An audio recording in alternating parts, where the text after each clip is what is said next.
has not been a good day for Fox News, to say the least. Just a few hours ago, in the lawsuit by Dominion Voting Systems accusing the network of defamation in the wake of the 2020 election, a Delaware Superior Court judge made a barrage of rulings on multiple issues before the upcoming blockbuster trial, all of which went in favor of Dominion, all of which labeled Fox's coverage as false.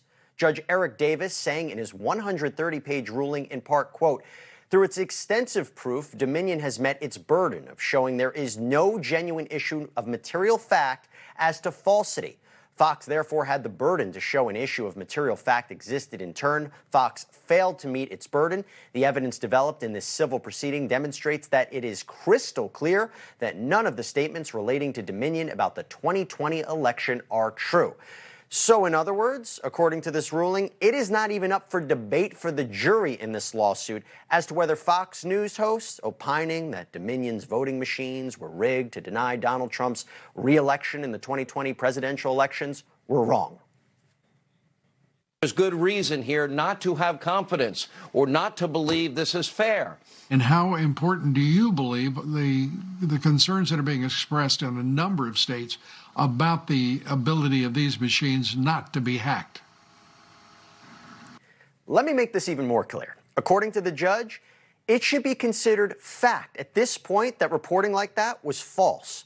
So now the judge is sending the $1.6 billion lawsuit case to a jury trial, and the jury will decide whether Fox News acted with actual malice or not, and whether Dominion incurred any damages. And that's where the network's actions after they were the first to call the state of Arizona for Joe Biden will come into play. Behind the scenes, texts and emails have been uncovered that show on-air talent expressing very different opinions than the ones they shared with the American people. For example, here are texts from Fox News anchor Maria Bartiromo to former Trump chief strategist Steve Bannon, quote, "Scared and sad about the outcome of the 2020 election," she added, quote, "I want to see massive fraud exposed." Okay, she wanted to see it. And then 1 month later, with exactly no proof whatsoever, this. Challenging election results as we await today's electoral college decision. An intel source telling me that President Trump did in fact win the election. He says that it is up to the Supreme Court to hear suits from other cases across the country to stop the clock. And then there's the face of Fox News, Tucker Carlson, when it seemed that after Fox News was losing viewers to competition after calling Arizona for Joe Biden, there was this text thread between him, Laura Ingraham, and Sean Hannity, in which, according to the suit, Carlson makes mention of Fox News reporter Jackie Heinrich fact-checking a tweet by Donald Trump about Dominion. And Carlson seemed to be less concerned about the reporting and more about the network's financial worth. Please get her fired.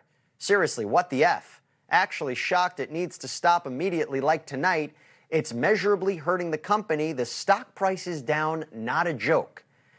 Yeah, not a great look for a journalist, but will it help prove malice when it comes to the billion-dollar lawsuit brought against them by Dominion? Well, here to help us break it all down is Sarah Rumpf, Mediaite contributing editor and legal commentator who's been covering the case extensively. It's good to see you.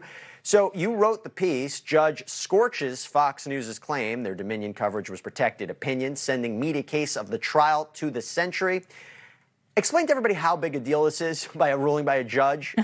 Make it clear for everybody, because this is massive.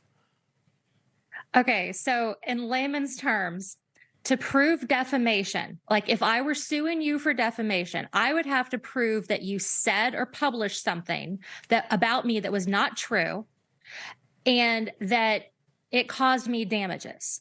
And in the big public figure kind of cases like this, you also have to prove what's called actual malice. And that comes from a 1964 Supreme Court case called New York Times versus Sullivan, where you have to prove that I knew what I was saying or publishing was false, or I acted with a, quote, reckless disregard for the truth. And that's where Fox is in a big problem here. Normally, that is very hard to prove. Sarah Palin just lost a big headline grabbing case against the New York Times because she could not meet that standard. Here, what we have and why everybody was just mouths gaping open reading this 130-page opinion today. Dominion submitted 20 statements in defense of their in support of their case, and these were things that were said on air on the Fox News channel or the Fox Business Network. And every single one of those statements, the judge said, these are statements of fact, not protected opinion. This is not just news commentary. This is fact. On every single one, he said they are false. And he also said on every single one that they are defamation per se. By law, these are so bad. You cannot accuse people of committing crime. What's so shocking about that is that's half the battle for a jury to determine if something's false. So now their job is a little bit easier. I mentioned all the behind the scenes, what was happening. I want to just show this. This is number one if we got it. This is Carlson's text to a Fox News staffer.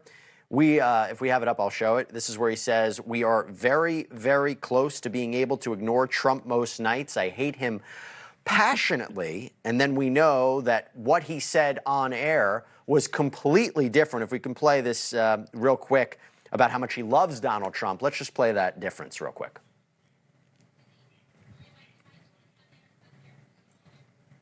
We might not have it. So let me actually go back. Okay, let me go back. So basically he said, and I'll quote it, "I actually love Donald Trump as a guy. I know Trump. I've known Trump for 20 years because I work in the media, and he goes on to say it. Very different." How much is that going to matter? How much is it going to matter, the behind-the-scenes differences between what they actually felt about Donald Trump versus what they were saying on air? How much is that going to play a factor in this case? Well, that specific quote is embarrassing for and Fox News, but that's not the really damaging ones. The really damaging ones are where Rupert Murdoch, who's the owner of the company, and Suzanne Scott, who's the head of Fox News, where they are all acknowledging that the claims Rudy Giuliani and Sidney Powell are making are not true, are nutty, are words I shouldn't say on air, where the Fox News personalities are emailing and texting between each other. Sean Hannity, Tucker Carlson, Laura Ingraham are all admitting that the things these people are saying are not true, are nutty, are crazy. And, and again, one of their defenses was it was newsworthy to report on what Trump was saying. And it's true. If Donald Trump says that Martians stole all the votes, you can report Donald Trump claims Martians stole all the votes. You know what's so shocking is they didn't settle this. They could have settled this and this would have never come out. I don't know what happened there, but clearly this is not what they wanted to see. Sarah Rumpf, thank you so much for taking the time. Appreciate it. Thank you so much. Coming up, did you know you're